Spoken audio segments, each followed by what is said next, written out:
الله الرحمن الرحيم وبه نستعين سبحانك لا علم لنا إلا ما علمتنا إنك أنت العليم الحكيم.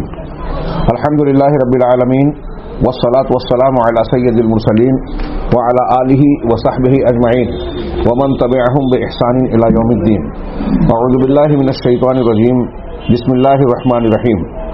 يا أيها الذين آمنوا اتقوا الله حق تقاته ولا تموتن إلا وأنتم مسلمون واعتصموا بحبل الله جميعا ولا تفرقوا واذكروا نعمة الله عليكم إذ كنتم أعداء فألف بين قلوبكم فأصبحتم بنعمته إخوانا وكنتم على شفا حفرة من النار فأنقذكم منها كذلك يبين الله لكم آياته لعلكم تهتدون.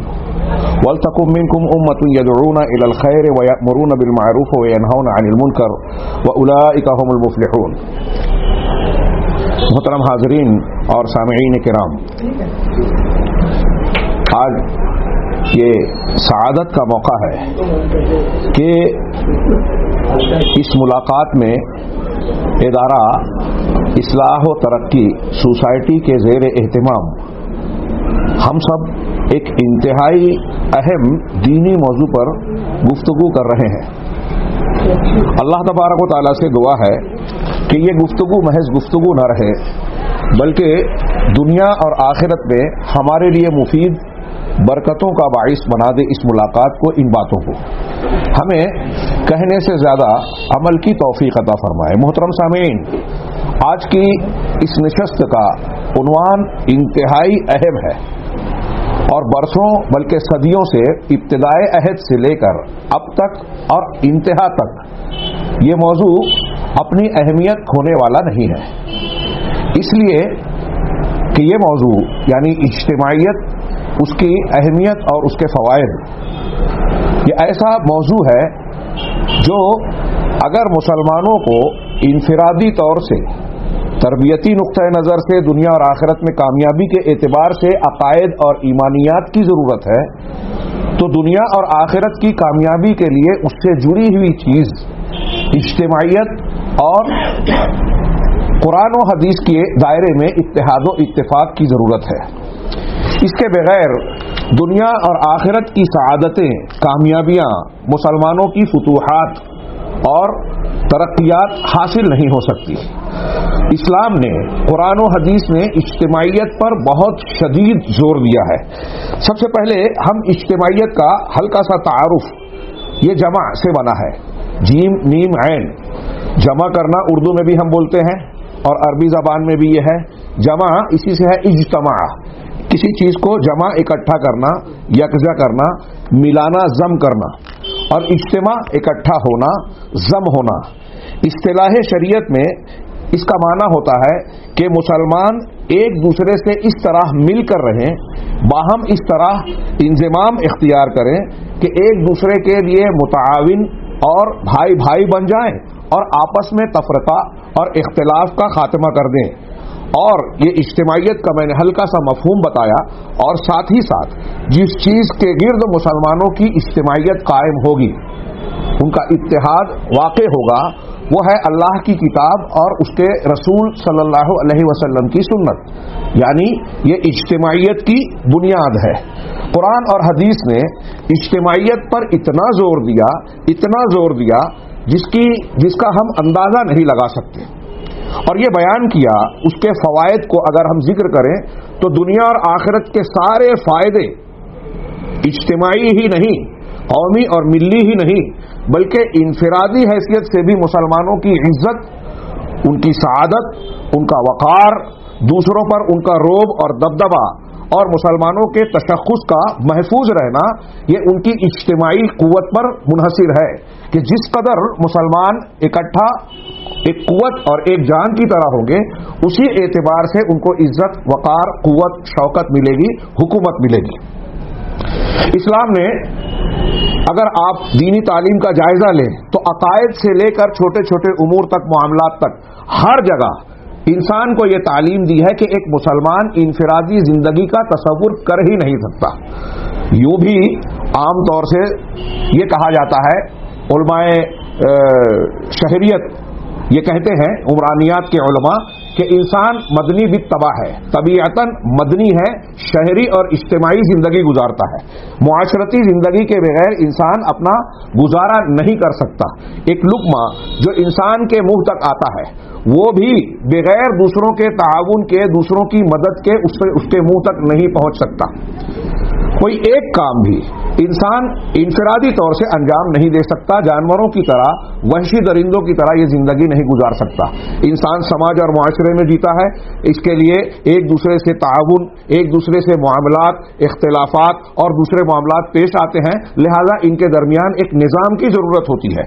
یہ نظام دنیا میں روئے زمین پر، چونکہ ہمارا پہلے ہی کافی وقت انتظامات میں گزر چکا، اس لیے تفصیل کے بغیر میں یہ عرض کروں کہ اگر ہم تقابلی مطالعہ کریں گے تو یہ معلوم ہوگا کہ اسلام نے جس طرح زندگی کے ہر شعبے میں اجتماعیت، اتحاد و اتفاق، باہمی تعاون، اخوت و بھائی چارہ، محبت و مروت کا، باہمی ہمدردی کا درس دیا ہے، اس کی تعلیم دی ہے، آپ کو کسی دوسرے مذہب میں نہیں نظر آئے گی. مگر یہی میں ایک جملہ یہ بھی کہوں، ایک عرب عالم کا بڑا مشہور جملہ، کہ جتنا مسلمانوں کو اتفاق کا حکم دیا گیا، اتنا ہی مسلمان اتفاق سے دور ہے. اور انہوں نے کہا اتفقوا اللہ یتفقوا، مسلمانوں نے اس بات پر اتفاق کر لیا ہے، اس بات پر متحد اور اکٹھا ہو گئے ہیں کہ متحد نہیں ہوں گے، متفق نہیں ہوں گے. آئیے قرآن و سنت کی روشنی میں ہم ہلکا سا، سرسری سا تذکرہ کریں کہ کس طریقے سے اسلام نے اتحاد اور اجتماعیت کی تعلیم دی ہے، اور اس کو دکھ پہنچانے والی، ان اجتماعیت کو ضرب لگانے والی چیزوں سے جو ہے مسلمانوں کو محفوظ رکھنے کا درس اور تعلیم دی ہے. اللہ تبارک و تعالیٰ کا یہ ارشاد جو میں نے ابھی پڑھا، یا ایھا الذین آمنوا اتقوا اللہ حق تقاتہ، تفصیلی گفتگو کا موقع نہیں ہے، افسوس کی بات ہے. اس پہلی آیت میں اللہ تبارک و تعالیٰ نے ارشاد فرمایا، سورہ آل عمران کی مشہور آیتیں ہیں، 3 آیتیں، کہ اللہ سے ویسے ڈرو، تقوی اختیار کرو جیسے ڈرنے کا حق ہے. یہاں لمبی چوڑی بات کیے بغیر میں یہ کروں کہ تقوی کی تشریحات آپ پڑھیے. ایمان کے ذریعے سے ذاتی اور نفس کی، اپنی خود کی تربیت کر کے اللہ کا ڈر، اللہ پر ایمان اور اس کے حقوق کی شناخت اور اس کے تابع میں جتنی بھی ایمانی چیزیں ہیں ان تمام چیزوں کو مان کر دین کو اپنا لینا، دین کی باتوں کو، احکامات پر عمل کرنے کے لیے رضامند ہونا، اس کی طرف آمادہ ہونا، کوشش کرنا، اور ممنوعات سے اپنے آپ کو روکنا، یہ تقویٰ ہے. اللہ سے کا تقویٰ ویسے اختیار کرو جیسا کہ حق ہے. یہاں اس کی تشریح کرتے ہوئے ہم یہ کہہ دیں قرآن کی دوسری آیت کی روشنی میں، فاتقوا اللہ ما استطعتم، جتنی تمہاری طاقت ہے اتنا اللہ سے ڈرو. تو تقویٰ اختیار کیا جائے گا تو انسان کی ذاتی اور انفرادی اصلاح ہوگی. اس ذاتی اصلاح کے بعد جو ایمانیات اور اخلاقیات کے ساتھ ہوگی، دوسرا مرحلہ ہوگا وَاعْتَصِمُوا بِحَبْلِ اللَّهِ جَمِيعًا وَلَا تَفَرَّقُوا، اللہ کی رسی کو مضبوطی سے پکڑ لو اور آپس میں گروہ در گروہ، فرقہ در فرقہ نہ بن جاؤ. اللہ کی رسی کو مضبوط پکڑ لو. مختلف سلف و خلف کی تفسیرات اٹھائیے. اللہ کی رسی سے مراد کسی نے قرآن کہا، کسی نے سنت کہا، کسی نے اسلام کہا، کسی نے جماعت کہا. ابھی امام قرطبی وغیرہ کے کچھ اقوال میں بیان کروں گا کہ ولا تفرقوا کا مطلب یہ ہے کہ اللہ تبارک و تعالیٰ کے دین کی مخالفت میں مختلف بدعات، خرافات اور اپنی ذاتی رائے کو اختیار کر کے قرآن و حدیث سے علیحدگی اختیار نہ کرو، اس سے فرقہ اور اس سے اختلاف پیدا ہوتا ہے. تو اللہ کی رسی کو مضبوطی سے پکڑ لو اور آپس میں اختلاف نہ پیدا کرو. اللہ تبارک و تعالیٰ نے آگے فرمایا وَاذْكُرُوا نِعْمَتَ اللَّهِ عَلَيْكُمْ، اور اللہ کی اپنے اوپر اس نعمت کو یاد کرو کہ جب تم ایک دوسرے کے بڑے دشمن تھے، اذ کنتم اعداء، جب تم دشمن تھے، فَأَلَّفَ بَيْنَ قُلُوبِكُمْ، اللہ نے تمہارے دلوں کو جوڑ دیا، دلوں میں یگانگت، محبت، اخوت پیدا کر دی. وَاذْكُرُوا نِعْمَتَ اللَّهِ عَلَيْكُمْ اذ كُنتُمْ أَعْدَاءً فَأَلَّفَ بَيْنَ قُلُوبِكُمْ فَأَصْبَحْتُمْ بِنِعْمَتِهِ إِخْوَانًا. اس نعمت کے ذریعے سے، اللہ کی نعمت کے ذریعے سے جو اس نے انعام کیا، اسلام دیا، ایمان دیا، اس نعمت کی بدولت تم آپس میں بھائی بھائی بن گئے. یہاں اللہ تبارک و تعالیٰ نے جس نعمت کا ذکر کیا، تاریخی حوالے سے آپ دیکھیے کہ اسلام کی ان تعلیمات کے آنے سے پہلے ہاں عربوں کا نبی کریم صلی اللہ علیہ وسلم جس سماج اور معاشرے میں مبعوث ہوئے، پہلے مکہ اور پھر مدینہ، وہاں اختلافات کی کیا نوعیت تھی. ایک ایک چھوٹے سے جھگڑے کی بنیاد پر 40 سالوں تک آپس میں جنگیں ہوا کرتی تھی. اتنا شدید اختلاف ہوا کرتا تھا. اللہ تبارک و تعالیٰ نے فرمایا کہ اس نعمت اسلام کی وجہ سے، اسلام گویا ایسی نعمت ہے جو ایسے اختلافات، عصبیات اور اختلافات کی بنیاد کو جڑ سے اکھاڑ کر پھینک دیتا ہے. ہاں اللہ تعالیٰ نے صحابہ کرام کے بارے میں کہا کہ تم پہلے دشمن تھے، اب بھائی بھائی بن گئے اسلامی نعمت کی وجہ سے. یہاں آگے بڑھنے سے پہلے تھوڑی دیر کے لیے محاسبہ کیجئے کہ یہ اسلام ہمارے پاس بھی ہے. کیا ہم ایسے اسلام کے سچے نمونہ، یہ قرآن کی آیت کے آئینہ دار ہیں کہ ہم آپس میں بھائی بھائی ہیں؟ اللہ نے فرمایا وَكُنْتُمْ عَلَى شَفَا حُفْرَةٍ مِّنَ النَّارِ، تم جہنم کے دہانے پر تھے، کنارے پر تھے، اللہ نے تم کو اس سے بچا لیا. فَأَنْقَذَكُم مِّنْهَا، ہاں اس سے بچا لیا. ایسے ہی اللہ تبارک و تعالیٰ اپنی آیتوں کو کھول کھول کر بیان کرتا ہے تاکہ تم راہ پا جاؤ، ہدایت پا جاؤ. یہ پہلی تعلیم تھی کہ تقوی اختیار کر کے اپنی اصلاح کرو، ہاں تعمیر ذات. اور دوسری تعلیم اس دوسری آیت میں دی کہ تعمیر ذات کے بعد تعمیر جماعت ہو، اجتماعیت کی تعمیر ہو.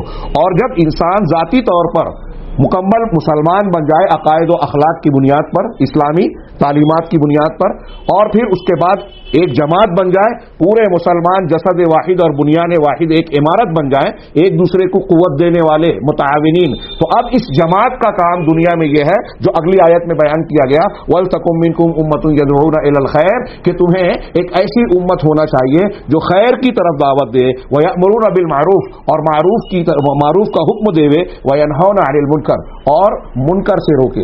میں نے وَلْتَكُن مِّنكُم میں مین کا بیانیہ والا ترجمہ کیا، تبعیض والا بعض والا نہیں کیا. اہل علم جانتے ہیں اس کی تشریح اور تفصیل کا موقع نہیں ہے.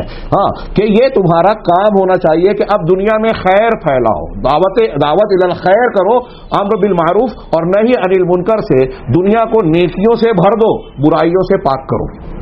وَأُولَئِكَ هُمُ الْمُفْلِحُونَ، ایسے ہی لوگ فلاح پانے والے ہیں. اس آیت میں جو ہدایات ہیں، اہل علم کی جو تفاسیر اور تشریحات ہیں، اگر ہم اسے بیان کریں تو وقت ہمارا ختم ہو جائے گا. ان آیتوں پر غور کیجئے اور کچھ دوسری آیتوں کو سامنے رکھیے اور ان آیتوں کی تفسیر میں انہیں محسوس کیجئے کہ قرآن کی تفسیر قرآن سے ہو رہی ہے. بعض احادیث پر بھی نگاہ ڈالیں گے. اللہ تعالیٰ نے ایک جگہ ارشاد فرمایا وَإِن طَائِفَتَانِ مِنَ الْمُؤْمِنِينَ اقْتَتَلُوا فَأَصْلِحُوا بَيْنَ أَخَوَيْكُمْ، اگر مسلمانوں کا دو گروہ آپس میں، دو طائفے آپس میں لڑ پڑے، جھگڑا ہو جائے، نزاع ہو جائے، اختلاف ہو جائے، تو ان دونوں کے درمیان صلح کر دو. اصلحوا بینکم، ان دونوں کے درمیان صلح کر دو. اس صلح کا حکم آپ اتحاد اور اجتماعیت کو تعمیر کرنے کے لیے اسلام کی تعلیمات کا جائزہ لیں کہ مسلمانوں کے درمیان صلح، صفائی اور اصلاح کے لیے قرآن نے کن کن مراحل پر تعلیمات دی ہے. اللہ کے نبی صلی اللہ علیہ وسلم نے کیسے نمونے پیش کیے اور کتنی خوبصورت تعلیمات دی. میاں بیوی کے درمیان اختلاف ہو تو قرآن نے کہا کہ دونوں کے درمیان ایک حکم یہاں سے ایک حکم وہاں سے، دو طرف کے آدمی اکٹھا ہو کر دونوں میں صلح پیدا کر دیں. وَالصُّلْحُ خیر، کہا کہ صلح خیر ہے، بھلائی ہے. دو مسلمان بھائیوں میں اختلاف ہو، ان کے درمیان صلح کرا جائے. صلح کرنے کے لیے جھوٹ بولنے کو جائز قرار دیا، بلکہ ثواب کا کام قرار دیا. اس سے اجتماعیت اور اجتماعیت کو نقصان پہنچانے والی چیزوں کے خاتمے کی اسلام کی تعلیم اور اس کی تاکید کا اندازہ لگایا جا سکتا ہے کہ جھوٹ جو انتہائی بڑا گناہ ہے، اس کے الگ الگ درجات ہو سکتے ہیں، اس کو اس مرحلے میں کہ دو اختلاف والے مسلمانوں کو آپس میں ملانے کے لیے اللہ کے رسول نے فرمایا کہ لیس الکذاب الذی ینتمی الخیر الی المسلم، او کما قال، کہ وہ شخص جھوٹا نہیں ہے جو کسی مسلمان بھائی کی طرف خیر کی چغلی کرتا ہے، خیر کی بات پہنچاتا ہے تاکہ دو مسلمانوں میں صلح کرا دے.